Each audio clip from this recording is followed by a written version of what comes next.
Dejan Kranjc je eden tistih, ki ima veliko prijateljev tako v svojem virtualnem kot tudi realnem življenju. Ali nekaj takšnih, ki zasedajo prav posebno mesto v njegovem srcu. Že od malih nog je njegov najboljši prijatelj, simpatičen fant, prav tako glasbenik, ki živi le nekaj korakov stran.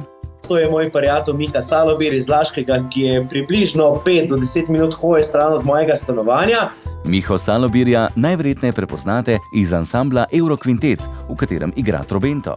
Po izobrazbi magister trobente, bila sva tudi sošolca oziroma on je bil letnik starejši na Akademiji za glasbo v Ljubljani, drugače pa trenutno zaposlen kot trobentač v orkestru Slovenske policije. Danes oba odrasla in polno zaposlena, a kot najstnika sta zganjala takšne in drugačne norčije.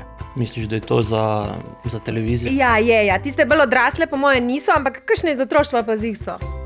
Mogoče v osnovni šoli nismo bila midva si najbolj blizu, ne, to je taka javna tajna, sicer. Zdaj več ne bo? Midva smo norčije bolj začela zganjati pol v srednji šoli. Vse veš, kaj to pomeni. Povezano z dekleti, predvidevam? Niti ne, v bistvu je šlo bolj pri godbi za kakšne take mladostniške norčije, ne. Z Laško pihalno godbo so potovali po celi Evropi. Na teh potovanjih ima nikoli ni bilo dolgčas. Dolgčas ima niti dan danes. Skupaj, kljub zasedenosti, preživita veliko časa. Midva res fejs povezana in se dejansko vsak dan skoraj da ne vidiva vsaj na kakšni kavici. Ja, dejansko vsaj 2-krat, 3-krat na teden se sigurno dobimo na kavi, no zdaj.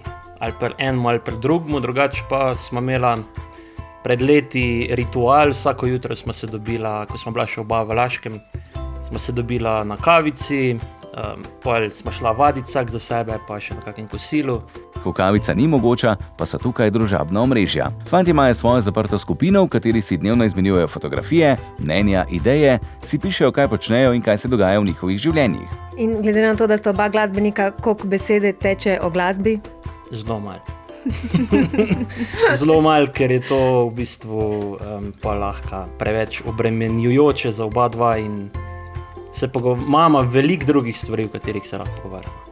Prijatelji so poleg družine najbolj pomembni v našem življenju. Ali tisti pravi, ki nas vedno spravijo v dobro voljo, čeprav mislimo, da smo tako žalostni, da nikoli več ne bomo nehali jokati. Pravi prijatelji nas presenetijo z našo najljubšo sladico, kar tako, brez posebnega razloga. Pravega prijatelja lahko pokličemo sredi noči in se ne bo ujezil. Pravi prijatelj je tisti, ki se dotakne našega srca. In pravih prijateljev imamo zelo malo, so pa največ vredni.